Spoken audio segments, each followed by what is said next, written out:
இச்சபோட் சினிமாலைக்கு இந்த விஷயம் பார்க்க போகிற முடியும் பார்த்திங்கன்னா பிக் பாஸ் சீசன் 8ஓட இப்போ லைவ் ஸ்ட்ரீமிங்கில் வந்து பார்த்திங்கன்னா விஷாலும் சாச்சனாவும் ரொம்ப நேரம் பேசிக்கிட்டே இருக்காங்க. ஸோ அந்த ஒரு தர்ஷிகா அன்ஷிதா விஷயத்தை பற்றி வந்து விஷால் வந்து பயங்கரமாக நிறைய விஷயங்கள் வந்து நைட் நேரத்தில் வந்து பார்த்திங்கன்னா எக்ஸ்ப்ளனேஷன் வந்து சாச்சனா கிட்டே வந்து கொடுத்துட்ருக்கிறது வந்து பார்க்க முடிஞ்சுது.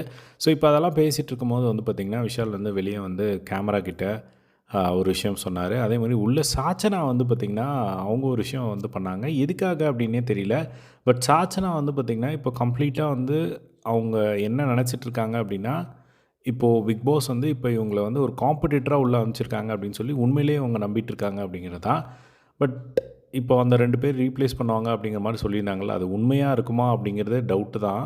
பட் அது உண்மையாக இருந்தால் ஓகே, அவங்க நினைக்கிறபடி சரிதான். பட் அது ப்ராக்டிக்கலாக பார்த்தா அந்த மாதிரி பண்ண மாட்டாங்க அப்படிங்கிற மாதிரி தான் வந்து தோணுது. பட் இப்போ அவங்க வந்து பார்த்திங்கன்னா, இப்போ அந்த கேமில் இருக்கேன் அப்படின்னு சொல்லிட்டு அவங்க நிறைய விஷயங்கள் வந்து பண்ணிகிட்டு இருந்ததை வந்து பார்க்க முடிஞ்சுது. ஸோ அப்போ வந்து விஷால் கிட்ட வந்து நான் இப்போ கேம் விளையாடுறேன், இப்போ காம்படிட்டராக வந்து இருக்கும்போது அதனால தான் நான் உங்ககிட்ட ப்ளே பாய் அந்த மாதிரிலாம் வந்து வெளியே இருக்கிற விஷயங்கள்லாம் வந்து நான் போட்டு உடச்சேன் அப்படிங்கிற மாதிரிலாம் வந்து சொல்லிட்டு இருக்காங்க. ஸோ சாச்சனா வந்து கம்ப்ளீட்டாக அவங்க வந்து இந்த ஒரு கேம் ஆன் அப்படிங்கிற மாதிரியான ஒரு மைண்ட் செட்டில் தான் வந்து இருக்காங்க. இப்போ வந்து அதெல்லாம் சொல்லி முடிச்சுட்டு முத்துக்குமரன் வந்து படுத்து தூங்கிட்டு இருக்காரு.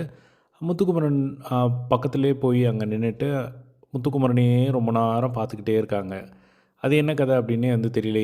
என்னன்னே ஒன்றும் புரியல. அதுக்கப்புறமா வெளியே வந்து பார்த்தா விஷால் வந்து கேமரா கிட்ட வந்து பேசிகிட்டு இருக்காரு. அப்போது வந்து கேமரா கிட்ட வந்து நான் உன்னை ஃபஸ்ட்டு தர்ஷிகாவுக்கு வந்து ஒரு மெசேஜ் கொடுக்குறாங்க. நான் உன்னை ஏதோ ஒரு வகையில் வந்து என்கரேஜ் பண்ணிட்டேன். அது என் தப்பு தான். ஸோ என்ன தான் மியூச்சுவலாக இருந்தாலும் அது என் மேலே தான் தப்பு அப்படிங்கிறத நான் ஒத்துக்கிறேன் அப்படிங்கிற மாதிரி அவரோட தப்பை ஒத்துக்கிட்டாரு. அதுக்கப்புறம் நான் உங்ககிட்ட சாரி சொல்கிறத விட நான் உங்கள் அம்மாக்கிட்ட வந்து நான் சாரி சொல்லணும்னு நினைக்கிறேன் அப்படின்னு சொல்லிட்டு தர்ஷிகாவோட அம்மாக்கிட்ட வந்து சாரி சொன்னாங்க. அதுக்கான காரணம் வந்து பார்த்திங்கன்னா, தர்ஷிகாவும் வந்து இன்டர்வியூவில் சொல்லியிருப்பாங்க அவங்க அம்மா செம்ம காண்டில் இருக்காங்க அப்படின்னு சொல்லி. இன்றைக்கி உள்ளே வந்து சிவகுமாரும் வந்து சொல்லியிருப்பாங்க அவங்க அம்மா தான் வந்து பயங்கர அப்செட்டு அப்படிங்கிற மாதிரி வந்து சொல்லியிருந்தாங்க.